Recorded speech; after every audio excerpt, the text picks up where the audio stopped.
Greetings, Barbara E. Ringrose. I'm the founder of Wow Women Optimizing Women and co-creator of Optimize Her², where you just arrived for our episode with LaShall Dodson and co-creator LaQuincia Nichols, also Q or Quincy from Surprise, Arizona. Can you believe that? Town named Surprise, Arizona. And we have a guest here with LaShall coming from all the way from Florida. So we're kind of like in a triad, if you will, here today. We educate, elevate, and empower ladies. That's all we do, whether it's at wowwomenus.com or with Quincy at experiencecoaching.com. That's it. That's what we want to do. And we welcome you all to like, share, and subscribe. Big stuff for us with this new podcast, Optimize Her² on YouTube. So with that being said, our guest, LaShall Dodson, spent 25 years in corporate America. Quincy and I both did our stint there too. That's where we learned a lot of good stuff before stepping into her entrepreneurship, which she began developing and dedicating her time to dedicated virtual professional services.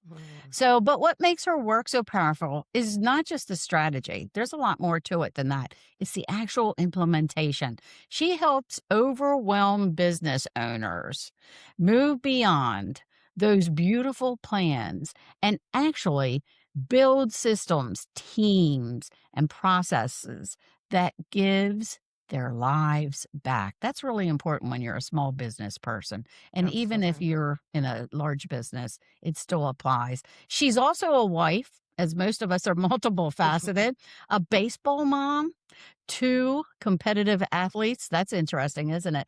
And a leader who is deeply committed to creating flexible opportunities for stay-at-home moms and families. Because a lot of us ladies, again, we're multifaceted. We're wearing a lot of hats here, girls. Today, we're talking about why strategy alone doesn't grow a business.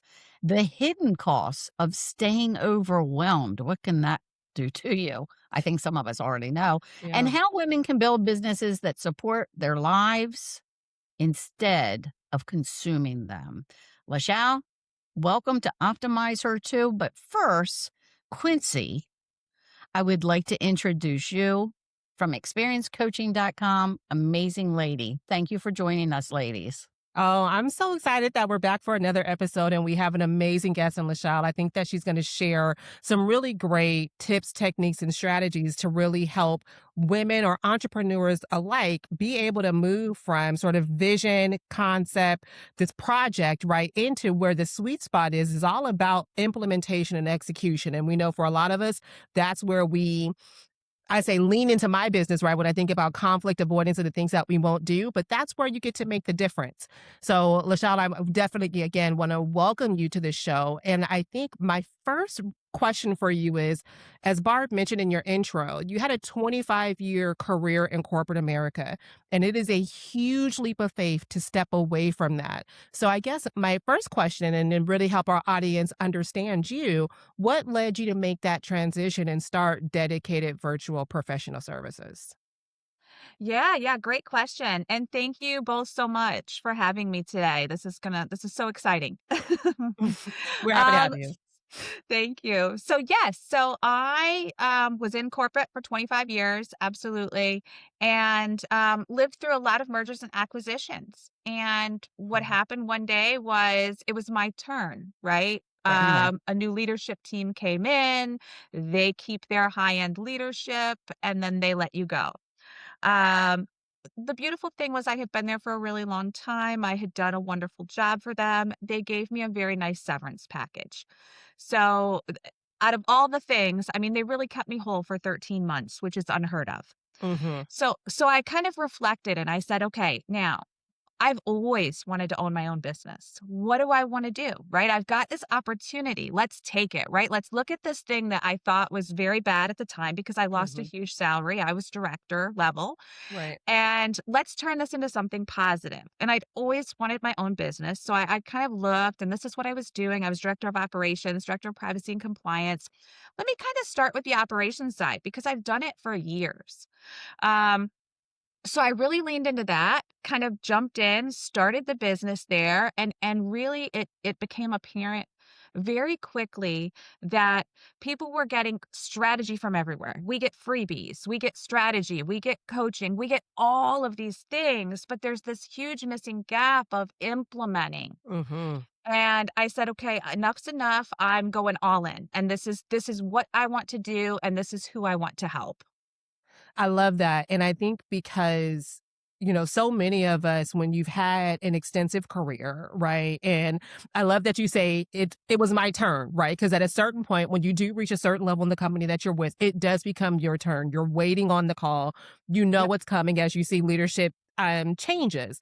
And some of us are often in a position where, you've dedicated a lot of time. So you've earned that right to take that time based on your severance to say, hey, this is what I maybe want to move into doing something different. And I love that you thought about what was the gap in the industry and how you could lift and shift the skills that you already had into something that you could truly monetize and continue to develop while also making good impact for the people around you. So I'm so excited that you took that leap of faith, whether it was a push or, just saying, hey, this is how I'm going to be the leader in this next sort of chapter of my life. Hmm. Mm-hmm. Yeah, yeah. And it was so it like I said, it was a blessing in disguise because Right. I've always loved to lead. I've always loved to educate. And this just gives me a whole nother stage to be able to do that and help so many other business owners, rather than just helping big corporations. Right. Right. So this segment really is on the reality that many women are living current day, whether they are in that corporate America, I call it arena, because Mm-hmm. it's almost like that, isn't it? It's like a fight and duel going on all the time, and cutthroat it can be, especially when your Mm-hmm. team is compared to and contrasting other teams and so forth in other areas, depending on the size of the corporation. So you talk openly about women in working and women entrepreneurs. Many of them, I think, in our conversations that you said they're working 60 to 70 hours a week while their dreams sit on the back burner. So why do you think, LaShall, so many talented women stay stuck in that cycle of overwhelm? I think I think if they're in corporate and they're stuck in that cycle of overwhelm, it's comfort, right? It's the fear of Mm-hmm. getting out there and starting their own thing, and they stay in that corporate job and they stay overwhelmed. And then for us that have now become entrepreneurs, what happens is we feel like to be successful, we need to do it all. Right? Yeah. We have to put in 60 hours or it's just not good enough. Like I couldn't possibly work 30 hours. Like I was used to working 50 hours, 60 hours in corporate. So Right. that's what I should be doing here, right? Should is the optimal word. And it's all about working smarter and not working harder. And that's what, as an entrepreneur, we have to figure out how to do. We've got to find that balance, right? Of what makes us, and if you back up to like in corporate, most of the time in corporate, I was one of the very few women in the room Mm-hmm. because I was very high level, right? And now it's just so wonderful to be around all of these other women and that also leads me into why I hire stay-at-home moms, right? Ooh. Good for you. Because Good for you, yeah, LaShall. because they've got that they've got the brains, right? They're Yep. very smart. They're all very well educated, but they've made a choice to stay at home with their children, which is absolutely wonderful. But they Yeah. still want to bring that income in, and they still need that help and that support. And they need that balance of not having to work 60 to 70 hours. Mhm. Mhm. I love that because I can think about it, when in corporate sometimes, when I'm in conversation, I talk about the golden handcuffs that you feel, right? That you have this Mhm. really great salary. You've really curated a beautiful life. And it is hard to say, you know what, I'm going to do something different. And I think you being able to provide women, a way to move into something that supports the skills, right? So through your hiring and you're bringing these professionals together to support people and actually execute on their big visions, their big moonshots, right? So for Mhm. me, when I think about strategy without implementation is expensive advice, right? And we hear that quote often. My Yep. question to you is, LaShall, why do you think so many businesses focus heavily on strategy but struggle with implementation? Yeah, I think it's like finding that next shiny strategy. They think if they can find the strategy, believe in the strategy, that it's just going to happen. Mm, And, they might work with somebody who only helps them with that strategy piece. And then on their own, they're stuck because they don't know how to go implement it without somebody kind of showing them. That's one option. The other issue is that sometimes they don't have enough time, right? They're mhm. working 40 hours in the business because they've got client work and they've got all these things that they have to get done. They don't have time to then go and do this extra implementation that the strategy plan gave them. But what the gap that they then miss is if they took the time to do the implementation, they're going to start saving themselves hours. Absolutely. And and then the hard part becomes it's almost like a mind game where they feel like they want to do that implementation themselves or that they need to because it's costly to hire someone. And you really have to balance that, right? How by hiring someone to do it, you're going to get it done faster and it's going to help you get to that next level much faster. Mhm. So it's kind of like your baseball connection. I'm Mhm. thinking here, the business, the baseball connection. You can do things, you can cross over where you can actually do business while you're doing something else with the family, for instance. Mhm. And there's a lot that a sport has in common with what we're talking about in business. Whether you are a small business person, you're in that corporate arena, you're working for a small business person, whatever you happen to have chosen in your career path as of right now. So, the question I think that I have in mind is a comparison. What would you say? How does the mindset of then sports translate into running a successful business? Maybe you can use some interesting analogies here, LaShelle. Yeah, I mean, baseball's obviously our thing. I had one son who played college baseball for 6 years. I've got another one playing high school baseball, both very competitive. Um, so baseball is a team sport, and most businesses are a team. Even if you have a founder and even if you're a solopreneur, you still have a team, right? You're still going to have a bookkeeper, an accountant, a VA possibly. You're still going to need people.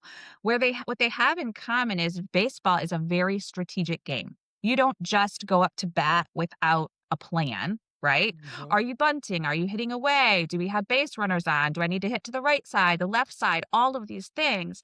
And the same relates in business. If somebody gives you a strategy plan, that's great.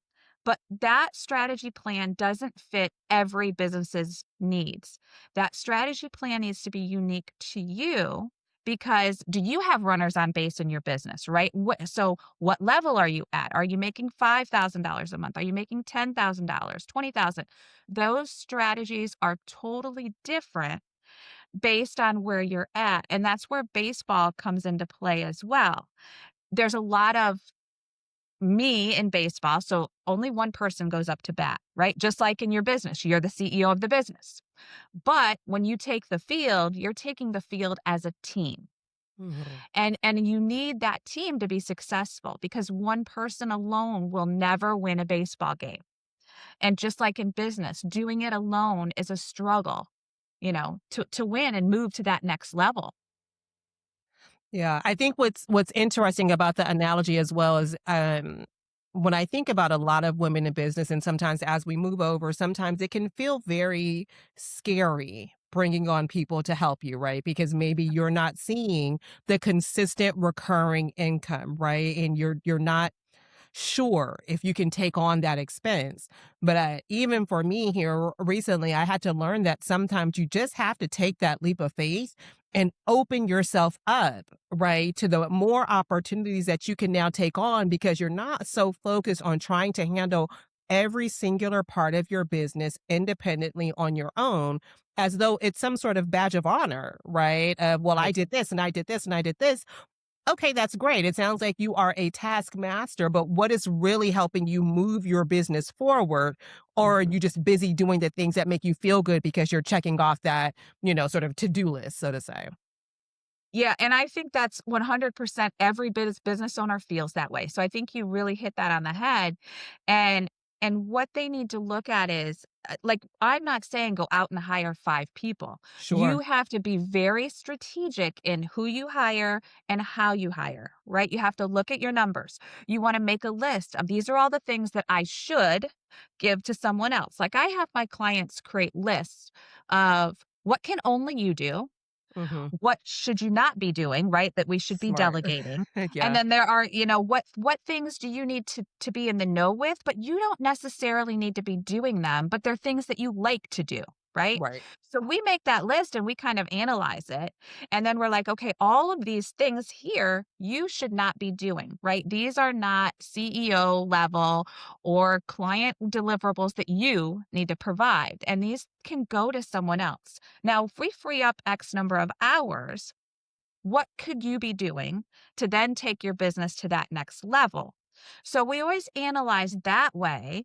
And then you also have to look at the budget, Hmm. right? How much can you afford in that person that you're hiring? And start small. It's okay to start with someone helping you 5 hours a week, 10 Right. hours a week. There is nothing wrong with that. At least getting somebody in there to help you do some of these things is better than not having anyone there at all. Yeah, that's a really good point, LaShall, too, because I think sometimes, especially when we're coming from that corporate environment, right, you might have been a salaried or an hourly employee, whatever that may be, right? But I think sometimes when we move into an entrepreneurial space, we hear, I need to hire someone. And we immediately think, oh my God, I got to bring them on for 40 hours. Like, what is that going to mean? When I think one of the best gifts that someone shared with me is you don't need to bring them on full time. Maybe you just have them help you with a project, right? Yep. And you start segmenting and piecemealing out the work. And I think for me, that leads me into my question regarding overwhelm, right? A lot when business owners stay in that constant state of overwhelm, and it's not just affecting the revenue. Sometimes we are so focused on the output and what something may cost, not realizing that there are hidden costs, right? When you remain stuck. So when you think about the clients that you work with, what are some of those hidden costs that maybe they're not tapped into because they're so focused on like dollars and cents cost? So Yeah. back to the building the systems, LaShawn, I'd like for you to expand a little bit more because, for people that are like, our viewers here, 40% of women working are making more than their male counterparts. It's a real thing. We're seeing some Mhm. real changes out there. This is Right. something we noted on a previous podcast. So for someone who's really overwhelmed right now, because it's easy to say putting systems in play, write down things on a piece of paper. Those are really good, by the way. So a place you need a place to start. Yep. But where would you say what would you recommend that they start? What ideas? What other concepts? Yeah, so for systems, you don't want a huge tech stack, right? I evaluate all my clients' tech stacks. And one of the first things we do is we look at what are you doing for project management? Because that's where a lot if you can't visualize it, you don't know what's happening and you might lose sight of your timelines and deadlines. So we first look at all their projects. And then do we need a full-blown project management tool? Are we managing a lot of people with all different tasks that we need to be able to see like task management in there? Because then that also helps us come up with better metrics. Did we price this project correctly, right? All of that you learn from using these project management tools. But you don't necessarily have to start with or even end up with a big, you know, project management tool. Like, you don't have to go set up Trello or ClickUp or something like that right away. You can start very simple. I think my favorite project management tool right now that I'm using is Google Workspace. Mhm. And if you have a paid Google account, I mean, even if you don't, you can still set up workspaces. But I set up workspaces for every client, and then I can communicate with the people who work for me right in that channel of that client. You can attach files, you can do all kinds of things in there, and the cost is relatively inexpensive. So it's all about looking at your business, what kind of system makes sense, and then the price range that makes sense. And Mhm. then I think the second system that I recommend everyone have is some type of email marketing platform. because you want to be collecting names and emails and building your email list. But then the most important thing is to nurture that list, Yeah. right?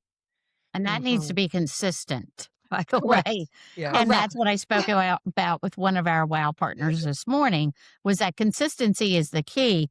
And I told her I had a little piece of paper here that I keep on my desk and little notes and so forth. I'm sure you all can relate. And Mhm. it is just a note paper about media and what that social media looks like. So sometimes it's just like hand notes, something on your desk, something that's visible, something you can stick to the bottom of your monitor, if you will, so you can stay on task. But you talked about that team. That team can't function unless they have a purpose. Right. Absolutely. Yeah. Absolutely. And they need something to visualize to see the purpose, right? They need to know where all of the things are for their particular client, right? Mhm. What are they using? Because if not, you're not going to have measurable results, right? You're going to miss timelines. So that's why I always say project management tools are so important. I love the idea of the project management tools because oftentimes so many of us when we get in business, right, we're doing a lot of everything ourselves. So those project management tools can help us stay organized, help the people who are partnering with us, understand the broader vision so their actions align with the outcomes that we're trying to have.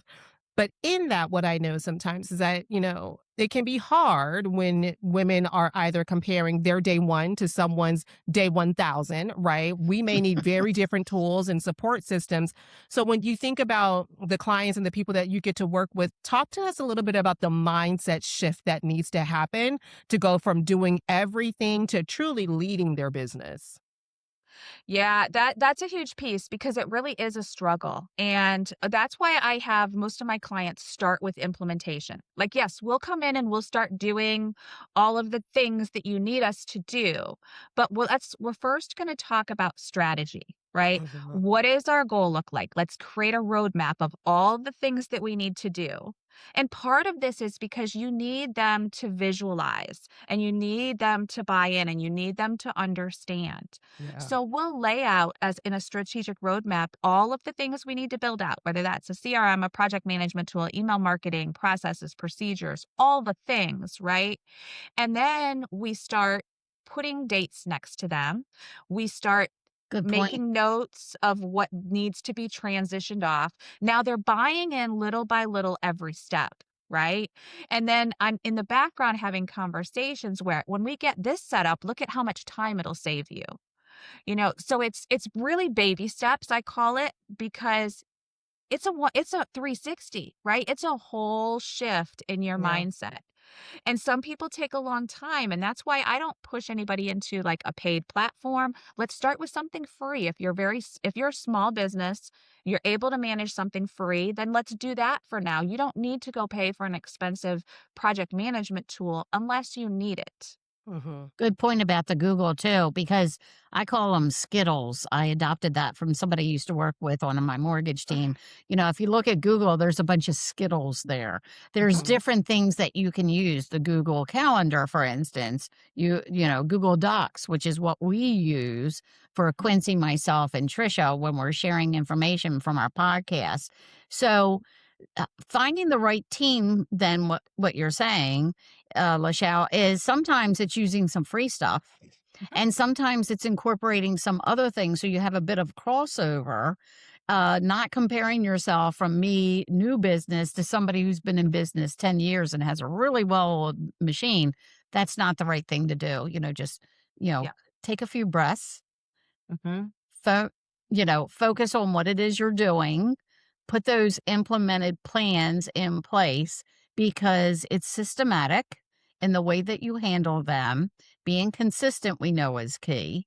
Yeah. But I think too, it's important that they hire somebody like yourself so that they can see, because times I think it's difficult to see. And we talked about that just a minute ago, I Yeah. believe, the Yeah. vision.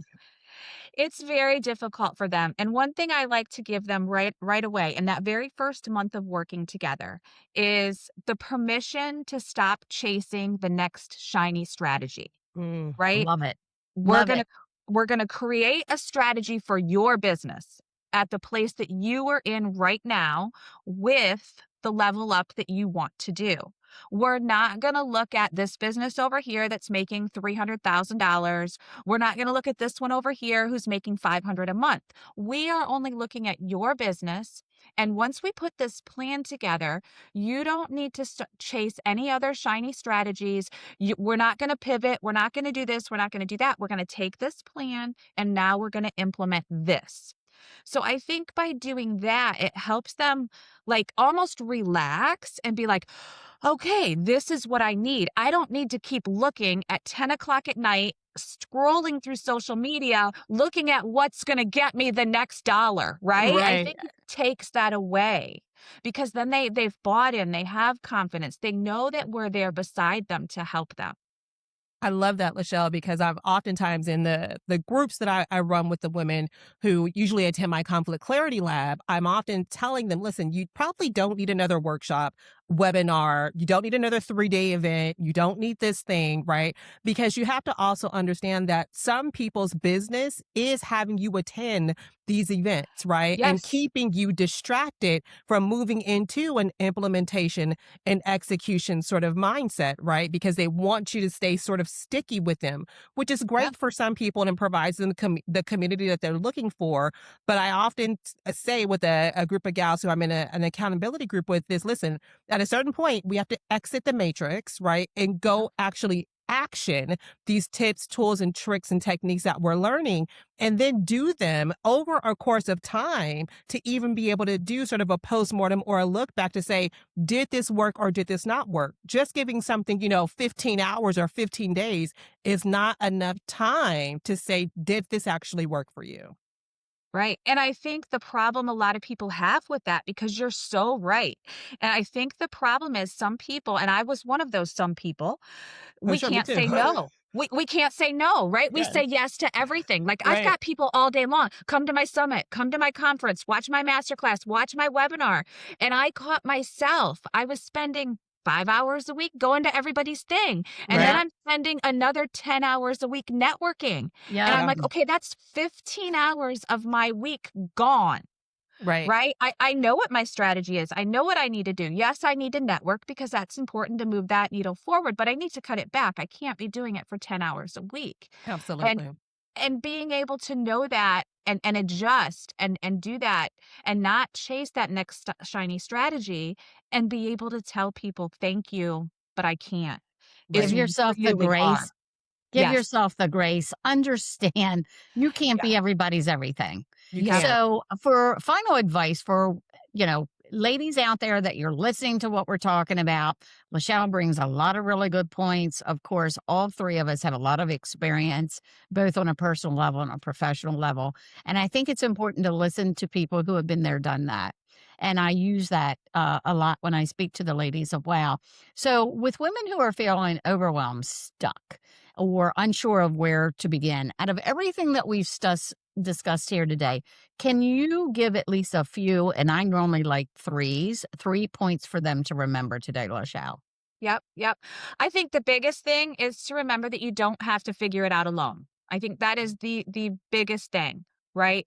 Find someone else, hire a business strategist, but not just a strategist that's going to give you strategy. Hire someone who implements is probably the biggest game changer in your business, I like right? that word, implementation. Yeah. So hire someone to help you that implements.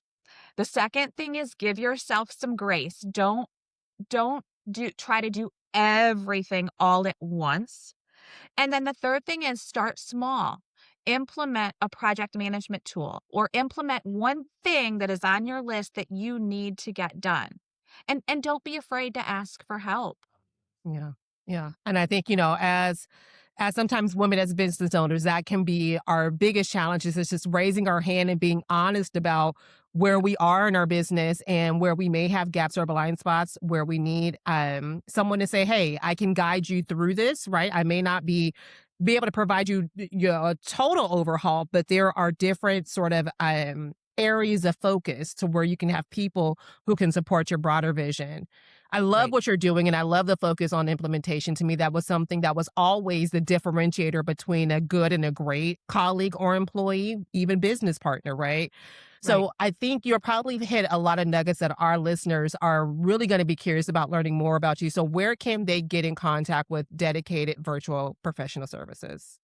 Oh, yeah. Yeah. I would love to talk with anyone. My website's dedicatedvirtualprofessionalservices.com, and my email's LaShall at dedicatedvirtualps.com. And And would love to that's talk. LaShall, Yes. Correct. LaShall, just in Yeah. Mhm. case, for people. Um, Amazing, LaShall. And we thank you so much for joining us today because, again, uh, both Quincy and myself, it's about educating, elevating, and empowering other women and maybe throwing a little bit of entertainment from time to Mhm. time because we all need a little bit of break. You found that with your baseball and the strategies out there, and it's great for you to interact with just your not just your family, but also with the community. And I'm sure they love what you're doing for them. So your message is such a powerful reminder to all ladies that success isn't necessarily about doing more. Like you said, you can go and do all of these things. And I know a lot of people are running around trying to do this networking and so forth, but they're really not making the traction. There's things like implementation that make a big difference in what you're doing and the success of your personal, your professional life, and also for your own self esteem Mhm. and mental capacity, because we need to keep that going strong and not feeling weak or stuck. So sometimes it's changing that mindset. It's about building those systems, support, and structure that allow women to thrive in their business. And I think we're all proof of that. So, to our listeners today, thank you so much. So very, very much for listening to Optimize Her too here on YouTube. Please like, share, and subscribe. Here, we're out there to help you in any way you can. You can also reach out to LaShall at her business, Dedicated Virtual Professional Services, or Quincy out there in Arizona for experience-coaching.com, or myself, Barbara Ringrose at wildwomenus.com. Thank you so very much. We're here to empower women no matter where they are in their life and their career. Until next time, thank you so much for joining us on Optimize Her too, right here on YouTube. Thank you, ladies, Take care. Thank you. and stay well.